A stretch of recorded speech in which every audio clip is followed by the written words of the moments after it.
Hi, everybody. My name is Tim Mangan, Team Merchant Technologies. Glad to be back here. I'll try not to do the Sammy thing and talk about how great it is and all of that. But we do want to talk about a little bit more about MSIX here in this session. Some of the things that I've been seeing in the field over here in the last 2 years since I've been back here. I did set this up knowing that John was on stage just before me and was probably going to be talking about a lot of the new features, and so I've tried to have some good flexibility in the stuff that I have here. I will talk about some of the things that John talked about, show you them in a little different way. But quite frankly, there was even some surprises in this session for me. That whole idea of the app installer now being able to be available inside of the package was brand new to me as I was sitting in the back there. And Mary Jane heard me go, "Oh my God, that sounds awful." And then he did the next part where it'll be manageable. I was like, oh, okay. It'll be okay. We'll be able to live with it. So, it's been 3 years, a little bit more than that for me with MSIX being out and about. And just want to try to provide some feedback on where I see things sitting over this last 3 years as part of this session. So as we talk about MSIX, we should be talking about it in terms of this two different worlds of the way that the technology is developed. First of all, that being for those of the IT community that are trying to make use of this technology with existing software applications, repackaging them through things like the Microsoft packaging tool and some of the other tools from the vendors that are here today and some that aren't, and making them work inside this new containerized environment. But there's a second world of MSIX that is equally, and quite frankly, more important, which is that of the developers and what they want to do. And we need to always think about MSIX in those two forms. For you in the IT space, what we're doing is we're taking these software packages that were set up with MSI or EXE installers, and we're trying to put them up inside this package along with the customizations that we want to apply to those, put them all together in a package and deliver them out to the user. And rather than have that stuff get spewed all over their desktop and their machine and dirtying it, we want that stuff to just stay right inside the container.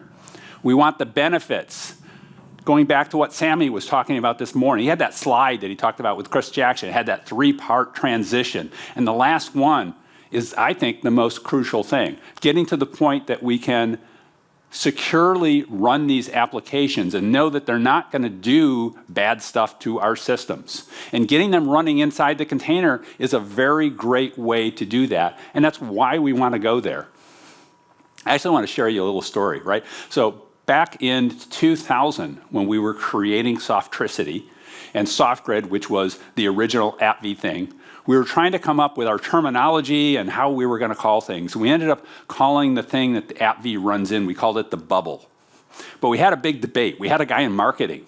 He had a much better idea what he wanted to call a name. He said, look, once this got the software's running here, it's isolated, it's going to be so much more secure. We should call it the condom.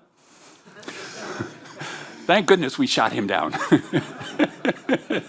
But I wish we had called it a container, because quite frankly, that's what we've been doing the last 20 years. We've been taking these applications, putting them inside this containerized environment. We just didn't happen to use that term. And yeah, it's not quite the same kind of security as we're getting with the MSIX container. But we also didn't have a lot of the problems, of course, that we've been dealing with this last 3 years of trying to get these older applications to work. So, there's a trade-off there. But the concept was really there all along. We were always very, very conscious, though, not to try to call AppV a security solution to companies.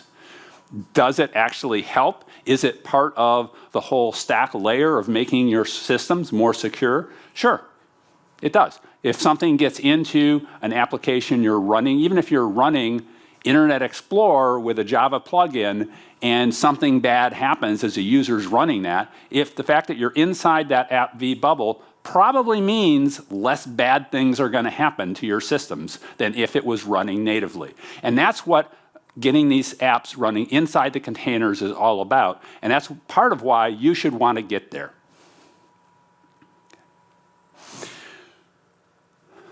there is a second way that we do this with MSIX, which is also really cool. And this is when the developer gets us an application and provides it to us in this MSIX form itself. And now what you as IT do is, I didn't get my clicker out, my remote. Okay, what you as IT do is you create a customization that you apply with it. And you would do this in the form of what's called a modification package in MSIX. So it's an extra piece that you can tie to the package, add it on, and that's where you put your changes. And now when the vendor updates their application, unless there's a need to change that customization, all you have to do is replace the application, and that customization just comes along for free. Those are things designed to make your job a lot easier. Now, as I said, MSIX is not just about for the IT folks, it's also for the developers. And Microsoft has been making some good progress in that stand. We've been saying all along that MSIX will never really fly unless Microsoft wins the developers with this technology. We were never able to do that with AppV. We were never able to get vendors to produce their software in that format. Over the 20-year period, I think there were only like 3 that ever released AppV packages out. So this becomes very important, and Microsoft just about 2 years ago publicly announced what was called Project Reunion. It's now referred to as the Windows App SDK. That's the more released name for the thing. But this is something to act as a carrot to bring developers into the MSIX world. And the reason that they needed to do this is sort of as follows. If you had a Win32 application, the really old stuff written in C or C++, unmanaged code, it was developed with the WinForms, those dialogues that are just a bunch of fields and buttons you can push. A little ugly, apps don't resize terribly well, right? That's the old, really traditional stuff. Then we had the .NET framework. And if developers wanted to write to the .NET framework, what they would do instead is they would use this UI thing called XAML, and then they would have to call different APIs to get into the window, what we call the Windows API. So they would call different functions to be able to get there. So they were very closely tied, and they either had to write one way or the other way. Microsoft did provide some capabilities for the .NET folks to call back to some of the unmanaged code, particularly for things like COM and things like that are just never going to go away. COM is always going to be with us. And then they came up with Windows Universal Apps, the AppX apps that we would see up in the Windows Store, until recently the only thing we would see in the Windows Store. And this was, again, a slightly different version of the XAML. It was a different set of .NET code for them to call into, because the whole focus of Windows Universal Apps was to be universal, meaning you could run it on multiple operating systems, not just Windows, but on iOS and on Android, and even that thing that used to exist called Windows Phone. The developer could write it once and run everywhere. But when they created that whole stack, it was a very, very limited stack. It ran inside the container, which limited in one way, but also the user interface portion, not the user interface, sorry, the API portion there was a very limited subset of the .NET framework. And it just wasn't enough to make enterprise class useful applications. Combination of that isolation and the limited functions that they had available to them really limited it, and that's why we didn't see a lot of developers really release things in that form outside of the game market. They kind of got into the idea. So the whole idea with the Windows SDK now is to provide sort of a unified collection of all of these for the developer. That they would have the ability, in theory, not necessarily reality, but in theory, they could take components from any of these things and mix and match them. So if they have some existing code that's Win32, but they want to bring in some of the newer things that could become available here and in the future, because this is the SDK that Microsoft is going to continue to enhance in the future, then they'll be able to do that. This starts out with little things like you could have a WinForms dialog and have what are called XAML islands. So you could just take the whole toolbar area of that WinForm and replace it with a more modern XAML and get your icons to look a little bit nicer and all of that stuff, right? Has anyone downloaded the version of Procmon, the UI refresh? Okay, that might look a little familiar to you, okay? So it's things like that, but it's not necessarily everything. So where is the Windows App SDK today? It is in Preview 3. Everyone expects the GA of that to happen before the end of this year. Of course, Microsoft always says, hey, these things might happen, who knows, but this is sort of what we're expecting, right? 1.0 is, let me call it a sufficient subset for the developers, okay? It's not everything that they're gonna need necessarily, but it's enough to get a bunch of people started. And I'm seeing a lot of sign in the development community that they're very excited about moving to this SDK. We'll certainly see all of the UWP folks move over to there. UWP, Microsoft has not declared it dead or deprecated or anything like that, but I think anyone that lived through the Silverlight experience kind of knows where we are with UWP at this point, and they're gonna be moving on as quickly as they can. As for the other folks, we're seeing a bunch of interest in the developers. I can see this in all of the forums where they're asking the questions. And they're definitely looking at this stuff seriously about how they want to move forward. But the goal here is to try to get them to do this stuff, use the Windows App SDK, and where does that App SDK run? It runs in the MSIX container.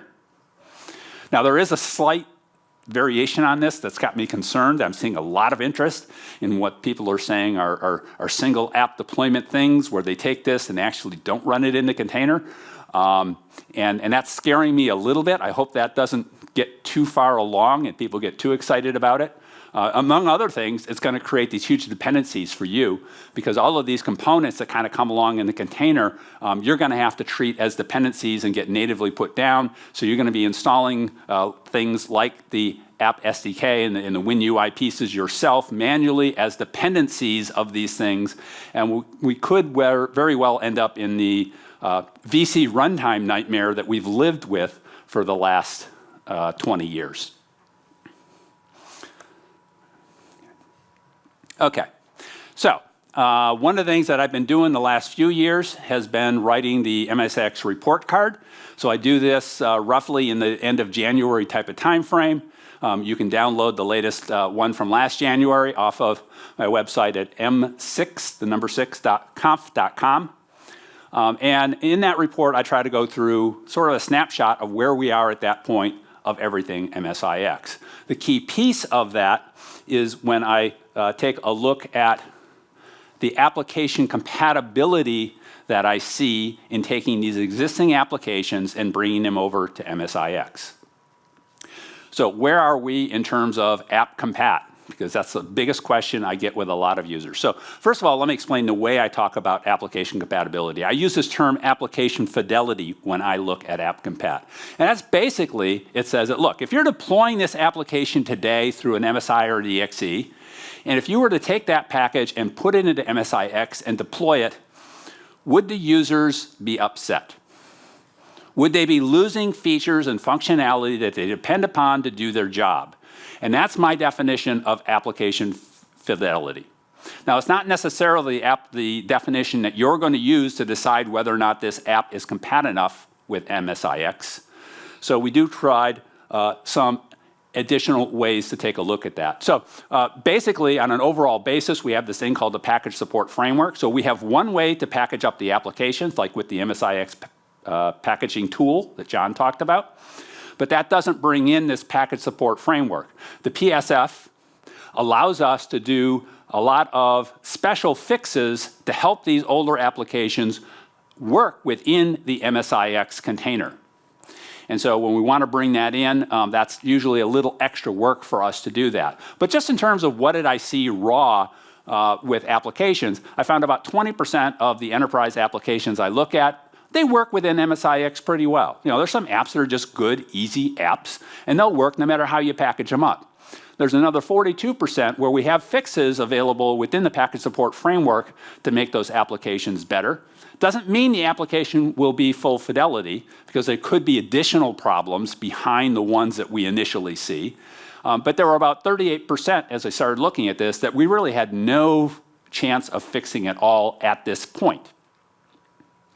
Now, those numbers have improved a little bit over time, but this is a better way to look at it. So this is from the last January report. So I was testing against the, it's 21, so that'd be 20 H2 operating system, and the latest versions of the Microsoft packaging tool, which would have been the December release last year. And just taking a look at taking the packages, not worrying about the PSF, the bright green is the high fidelity. You know, as I test that application absolutely had everything that you could possibly want. The red and the black are absolutely bad things. Nobody would ever think of deploying that package. The bluish and the yellowish are sort of that subjective area, and it depends on who you are. And the way I put it is that you've got, for both of those, you've got the base functionality of the app, but a lot of the edge pieces are where we're talking about. Maybe you're missing those shell extensions, right? Maybe the end user can't save their settings because they want to change the configuration. So the way I interpret this is the blue area says that most organizations are more likely to deploy that application, and the yellow says that most are not likely to. But it's a little bit subjective, right? I think the green and the combination with the out to the yellow are sort of the places you look at it. And you got to figure out where you are on your journey as a company. You know, I go to a lot of companies and we work on packaging up applications, and some companies are like, IT's in control, end user will use whatever we give them, you know? So they're gonna be more yellow. Other companies are like, no, if it doesn't work exactly the same, we can't release this. We cannot do training for our users on how to use a new product. We don't want the help desk calls. No, thank you, we'll stay where we are. On the right-hand side is when we brought in the package support framework. So here in this testing last year, I was using PSF tooling, which is a free tool of mine that's up in the Microsoft Store. You'd get the same time you get the packaging tool because you're going to use them together to do it. But with that, this last year, we were looking at just short of 60% app compat at the highest fidelity level. A little under 75% if you were really one of those companies that aren't very picky. So this is much better than where we started out a couple of years ago. In fact, I have a chart to show you kind of how that went. I measured against 1809, and in 1809, we really didn't have the package support framework to use. I mean, it was available. It was up in source code. If you wanted to go up to pull down your Visual Studio and build your own and stick it in your packages, you could have at that point, but I just sort of determined I just wanted to do testing without it at that point because it really wasn't usable for you. And we found about only 20% compatibility when we look at that highest layer of green here. As we look at 1909, a year later, Microsoft made some changes to the operating system in terms of MSIX to add some new features in that we had found, and they responded with that. But we also started bringing in the package support framework. So this would, again, been using PSF tooling, has a process to do that. And then at the end of last year, this is where we got those numbers. We still hung around 25% straight out of the box. Bringing in the package support framework is where we got those numbers up quite a bit. Okay. So I will say that, that a lot of this work right here, quite frankly, is due to my efforts in making additional fixes into the PSF. I think it would be not an overstatement to say that at this point, I'm pretty much the developer for PSF. Microsoft is not continuing to pour development money into it themselves that I can detect at all. And so I think that's where we're going to see additional help in the future. Now, where are we going to look at a year from now? Because I'll be doing a report again this winter. Quite frankly, I think we're going to see these numbers stay pretty flat this year. And I'll explain why here in just a second.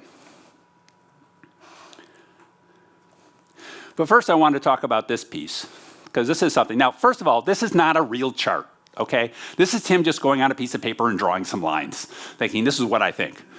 But I've gotten a lot of feedback from folks that I respect that say, yeah, I think you've nailed it with this slide. And so what this is looking at is what's the amount of effort that an enterprise has to take to be able to package something up in one of these forms. So this is my MSIX chart. And so you got some apps that are pretty easy to do, but there's this effort that's sort of standard for a lot of applications, and there are a few that take a lot more work. The key with the MSI repackaging is that for a person to be really good at this, I'd say that person needs about 5 years experience in MSI repackaging to be really good at this and to do this efficiently. This is my graph for AppV. Very different graph. AppV fixes, as part of its mechanism, a lot of challenges we have with older applications right out of the box. It's just part of the nature of the way that AppV works, solving things like multi-user problems, solving application conflict, and all of those things. The fact that we do that isolation helps a lot. And we can get many more applications packaged quicker. However, there are some applications that become problems out at the far end. It takes only 2 years to become an expert at that, though, unlike the MSI. With the MSI, you've got to be really good at making sure you do the right type of cleanup, because the things that you're putting down are getting putting down to the entire system, and you can break a lot of other applications if you're not careful. We don't worry about that with AppV packaging, because all of that stuff stays inside the bubble. It makes it less likely, and we're able, with a little bit of training, to get people to do this fairly easily and quickly, and they're able to get more done faster than they can do with the MSI repackaging. What do you think MSIX looks like? Well, this was my attempt at it. Okay? That's it. There are some apps that are good apps, Doesn't matter how you package them up. You can get them done pretty easily. But once you get past that first set, and that means you need to look at like the package support framework, then it becomes a lot harder. So, this is an older version of this than I should probably have up at this point. That bubble should be a bit bigger now. But as I look at this graph, I know what we need to do is we need to get this graph to look more like the AppV app. And so that's why last year's efforts on my part was to improve the package support framework to make that bubble bigger so that we could get more apps done. But we still heard that other piece of the feedback from customers that says, even with that, MSIX repackaging is too hard. So what we really need to do is to be able to bring that bubble not only bigger, but shift it out to the left to make life easier for you. And that's been my focus this last year. And I also know that it's also been a good part of the focus of the other packaging vendors who were here at the show, that they're trying to do things to make it easier for you to create these packages as well. And I think we're all going to have to continue on that effort down the road. But I think that's sort of where we are. So let me talk a little bit about the specifics on how I've been doing this with the MSIX packaging tool, along with PSF tooling. And the way that that ends up working is, you take your workstation, you have this clean thing, doesn't have anything on it.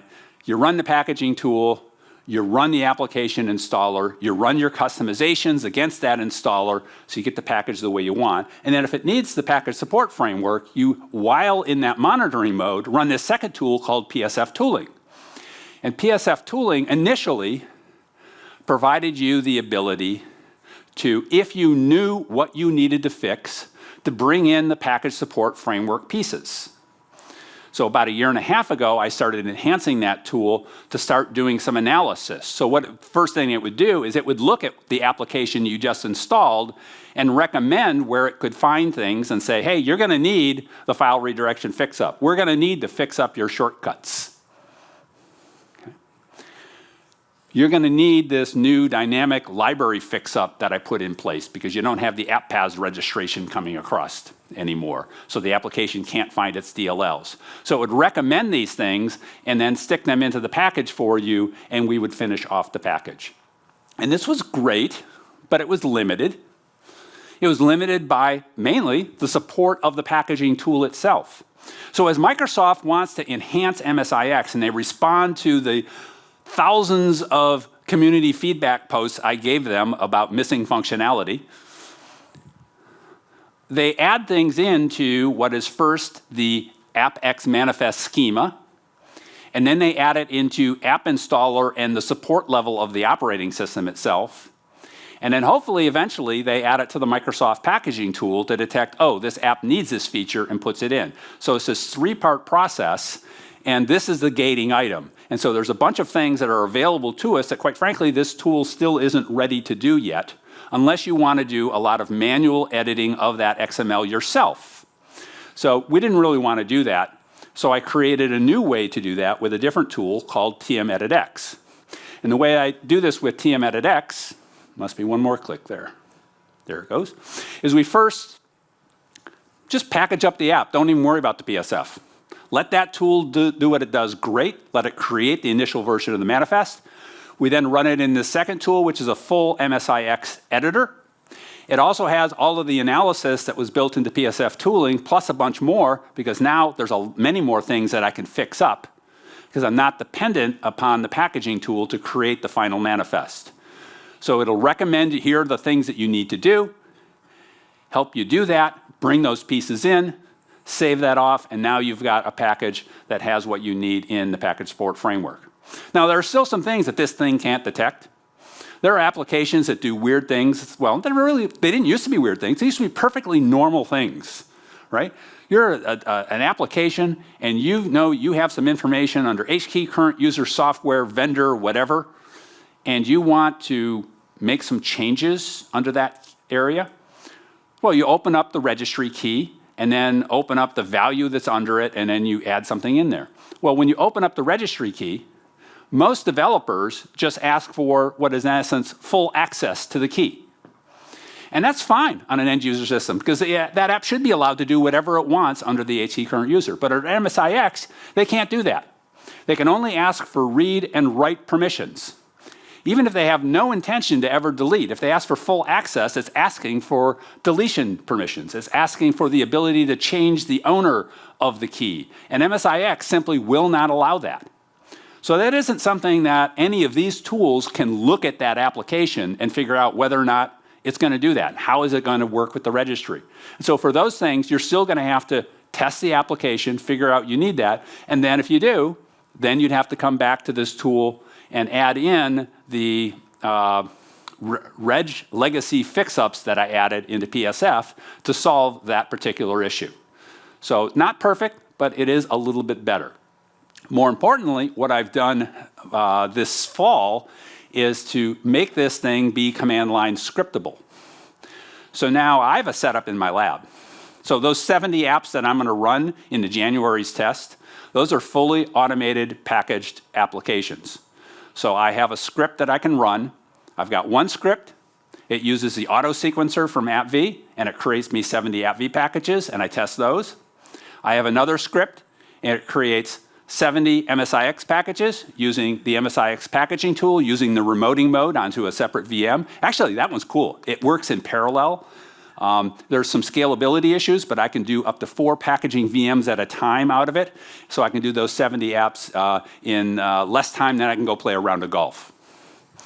Once that script is done, it then runs it through this tool. It just says autofix. And that thing then creates 70 updated packages with the package support framework added in and any other fixes that we can see automatically in without you having to do any work. So then we can test, figure out, is this okay? If not, we might have to go back and get smarter about how we do it, but it's a good start. Other folks out here have tools so you don't have to go with this chain. So if you, particularly if you've already invested in some of these guys, right? You're using them for packaging today. You might want to be looking at their method of doing it, but they're doing the ability to bring in the package support framework and to fix up your packages as well. And I know that they're trying to make the job easier for you as well. All right, so let's look at where I am on time. No, well, that's not bad. Time for demo.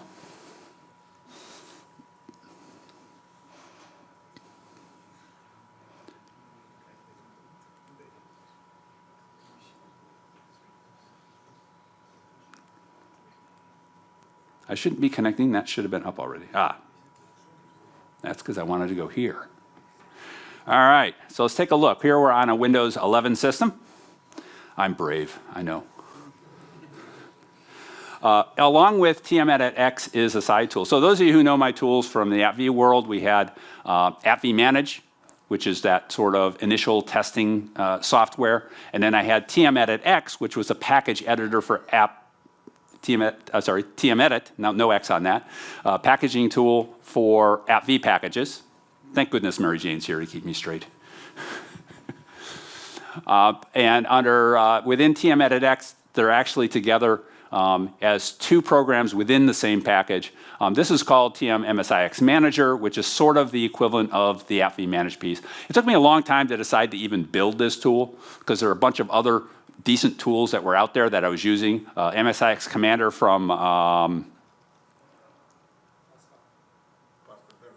Pascal, thank you, has been my go-to tool for just kind of quickly getting in and looking at things. The MSIX Hero from Marcin, and I don't know how to pronounce his last name. Yeah, what he said. Marcin Otorowski, I think he said. Also a great tool. I love his UI. He's oh God, I wish I could do UI like he does. You know, that would be nice. But hey, I'm me. But this is kind of my current go-to tool that I use. So this goes in. You know, you register. Hey, here's where you're going to find all the packages. It goes through. It tells us whether or not the PSF is inside that package, and if so, what components of the PSF are in there. It'll also take a look at the signatures to see whether or not I could actually install this on this box right now. Otherwise, I see some red there saying it's not trusted, whether or not it's installed, and all of that. We also have the ability to take a look at bundles, because I do want to talk about bundles a little bit. I know John didn't talk about them, because you're going to need to deal with bundles. As a vendor creates their software package, they have the ability to create an MSIX package for your 64-bit machines, which is probably the only thing you're deploying on today. But they also can have a 32-bit version on there, and they can have an ARM version for the ARM processor. And of course, we'll probably start seeing ARM64 as well. I thought I saw something flash. So when a vendor wants to create their software, they're probably going to create these bundles as a way to put all of those packages in them. And the bundle, quite frankly, is just a zip compressed file with a little small manifest file and the different MSIX packages as files within that bundle. So this is what you're actually going to get from the vendor. You're going to get a package like this. It's going to have a couple of MSIX files in it. You're going to probably want to just extract out the one that you're really going to deploy and give that to Mem or Intune or Config Manager to go out and deploy. You can go it with this fashion. I mean, that's fine. It'll work just fine. It's just more stuff coming down. When it gets down to the client system, you try to actually install the bundle. The bundle's going to look at it. It's going to look at what machine you're on, and it's only going to grab the one MSIX package that's appropriate. So if you want to save on things a little bit, you're going to want to click those out. This is actually what the bundle looks like. My edit button is missing today. Okay. So we won't take a look at what's inside the bundle, but it's basically going to be those particular files. It can also list dependency packages within it, but listing a dependency package, you can't put the dependencies in here, and it doesn't actually trigger anything to install that dependency, so you have to handle that yourself out of band, right? So you need to make sure the dependency is down first before you try to install that bundle. In addition to the MSIX format, we also have this new format. There's actually two. There's a VFS and a SIM format. I'm pretty much going to skip talking about the VHS format because you really shouldn't be using it. Just go to the newer one with the SIMFS format. This is used in situations like where you want to use MSIX app attach to dynamically bring the application in. So folks that are like Citrix shops or Horizon shops that are used to using RDS servers and the application shows up when the user first logs in, those are the folks that are interested in that technology. And so you take your MSIX package, and today you take it and you convert it over to this new format, and then you can deploy those as well through some separate PowerShell commands to make that happen. It's basically a mounting. It's sort of like the app layering folks do, where we have this disk image. We have this new format called SIM to try to be a little bit more performant about it. And then you mount it and attach it in and do the final registrations to get the shortcuts and things like that published out and the app fully integrated into your system. Okay. Now, John talked about the app installer, and this is that one thing that I've been really interested in, and particularly as we start looking at developers producing their MSIX packages.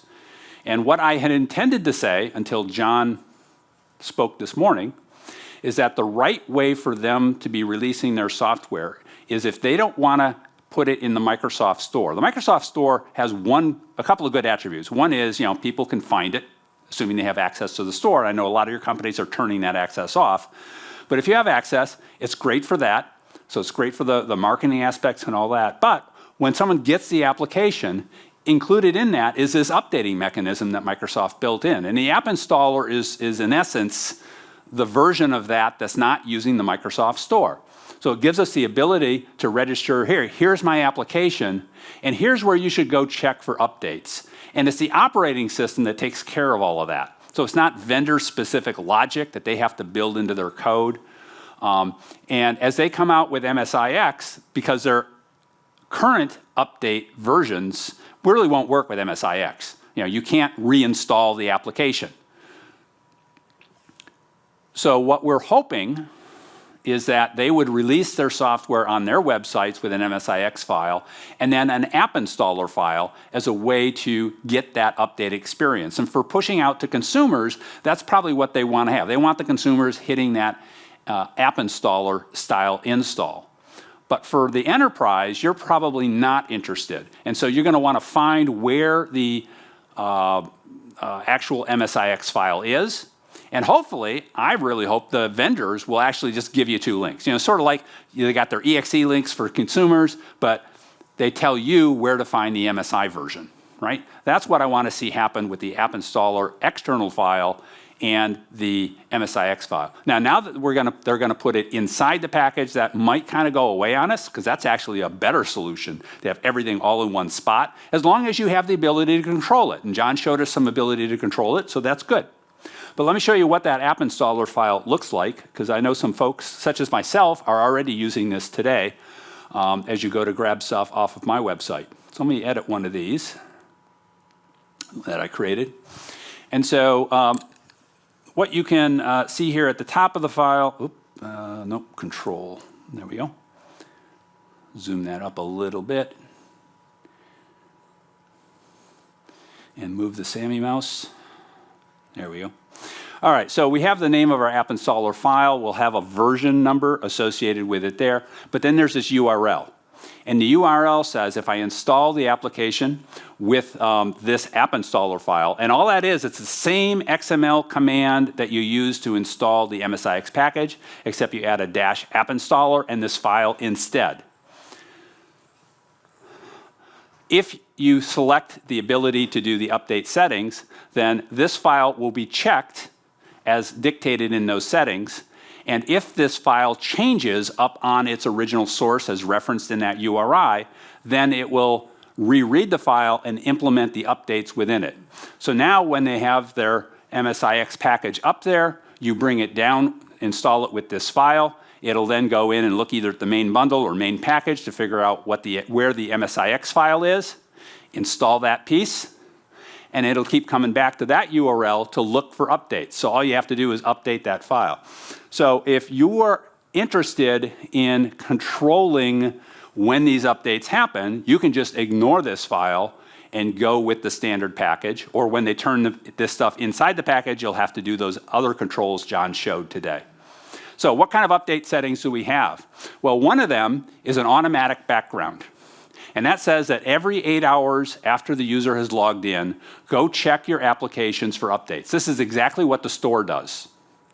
The other option is the on-launch option. Is that me that's making that flicker? It happens a lot. So. Yeah. The on-launch is the other option that's available. So when the user launches the application, there's a small delay as it checks for updates. And we can decide whether or not we want to pause the application to force the updates to happen now, or just notice it, let the app launch, and then update the application in the background. It can do it while the application is running, and then the next time the user runs the application, it will automatically restart again. With a new version. That hours to checks just says if you use that launch mechanism, hey, if they launch the app 5 times within 4 hours, just do it the first time. Don't do it again for another 4 hours. So you can kind of cut down on the traffic that a little bit. Now, I have heard some feedback from the field that using the show prompt and blocking is probably not a good idea. There's a couple reasons for that. Number one, the whole on-launch mechanism only works if the user launches it from the Start menu shortcut. If they pin the shortcut down to the taskbar and launch it from there, no update checks happen because of the on-launch. I don't know why Microsoft didn't consider that to be a launch, but it doesn't happen. So the show prompt means that the app installer box is going to come up and show them, oh, there's an update here, and give them an option to update. And if you do the update blocks launch, then if they don't say yes, then they wouldn't be allowed to launch it. I'm not quite sure why someone wants to do that, but I've seen a bunch of posts from people trying it and having problems with it. They don't like the way it works, and just complain that there's the end user at the end has to launch the app too many times. So I'm sort of feeling like, don't try to force it immediate. I mean, there might be a case once in a while where you need to do that, but in general case, just get it to check for updates and put it out. Now, where might you find this useful in the enterprise? You might find this useful in the enterprise where you have those 2 or 3 developers that are offshore. You don't really manage their devices all that well. This could be great. You just set up one of these files with the package on your site, give them the URL to install using the app installer file, and then you'll automatically be able to update them simply by dropping the new MSIX package up and modifying this XML file up on your server, and the next time they launch the application, or maybe in the automatic in the background, they'll check, they'll get the updates, and they'll have the new version of the application. John also talked about shared package containers. Let me scroll that down. The shared package container is cool. Again, that turned out to only be a Windows 11 feature. I was very disappointed by that. I had expected that would show up in Windows 10. Who knows, maybe someday it will. But I think I did see a tweet from John that said that there are no plans at this point to do that. This is an example. If you're used to the AppV connection group, it looks a lot the same. It's actually a little simpler. AppV connection group had this concept of mandatory and optional packages. All the packages here are considered to be optional in that sense. And the biggest thing that does is allows us to not worry about the order of installation. So this is an XML file that's going to get installed that says this is what my group looks like, but it can get installed before any of the packages are even present. So that's really kind of cool. You would read this as being a priority order. The top item on the list has the priority, so if there's a conflict between a file or a registry setting, the top one wins. So think of that as the application being on the top, going through a set of layers with the file system down below. That's a good model to think of that with. Anything else? Yeah, the missing feature. The XML that's here has no version information. So that's going to be up to you to kind of control that as this changes over time. But you should be able to do this. I quite frankly think we're going to use this even less than we use it with AppV. But it's nice to be able to have this feature. We're going to have some pieces. John showed it using a plugin today. Now, John could have shown that the plugin built as a modification package instead. The problem with doing it as a modification package, well, there's 2. One, the workflow for building the modification package isn't great because you have to natively install the main app and then do it. But the other one is that when you have the modification package, it can't be installed until the main package is installed. Whereas with what John did, he could install those 2 packages in any order whatsoever, install this group in any order with those as well, and when the user launches, they'll get whatever set of things that they have installed. And that's kind of cool. I like the way that they simplified our life in that fashion. All right, he gave me my 5 minutes a while ago, so let's skip that and go back and just sort of finish off the remainder of the deck that's here. You do have a lot of choices in the way that you deploy your applications. MSIX, I think, is a great choice for you. I think you should be trying to move some things there. As you find things to be too difficult for you today, don't worry about those packages. You still have the ability to push them out the way you do today. Now, my personal favorite is go to AppV, but if you want to stay with the MSI, that's okay too. So this kind of shows my journey here over the last few years. We first started trying to figure out what MSIX was, try to figure out what's our basic workflows, how could we make this work for us, how could we extend it, improve the application compatibility, and my focus this year has been on making it easier. Going forward, I'm looking at moving really on the 2 tracks, continuing to make it easier. One of the lessons I keep on having to relearn over and over again is just because I can do something doesn't mean I should. So a lot of the automation I did this year is actually probably going to break some packages. But as we get more experience with those breakages, we'll figure out what makes those apps different, and we'll be able to build that logic in and make it a little bit smarter. So there's going to be a little work to do over there. But quite frankly, the app compat is where I got to go back. I got to go back to the PSF and start seeing what else we can fix and make more applications become compatible with AppV. I don't expect Microsoft to be doing this. I expect Microsoft to be going on the top row there. They need to make us MSIX win with developers. I think they have a great start with the App SDK. We're starting to see some things show up in the store. John talked about the sysinternals. Firefox we just released. We've had some other people that have been in the store for the last year or so. Like there's a Blender app that's up there. There's a VLC player app that's up there. Quite frankly, neither of those apps have a level of application compatibility that I would have deployed those. I've played a little bit around with the Firefox, and so far it looks good to me. So that they may be the first that has a really good native app like that that's up there that I like.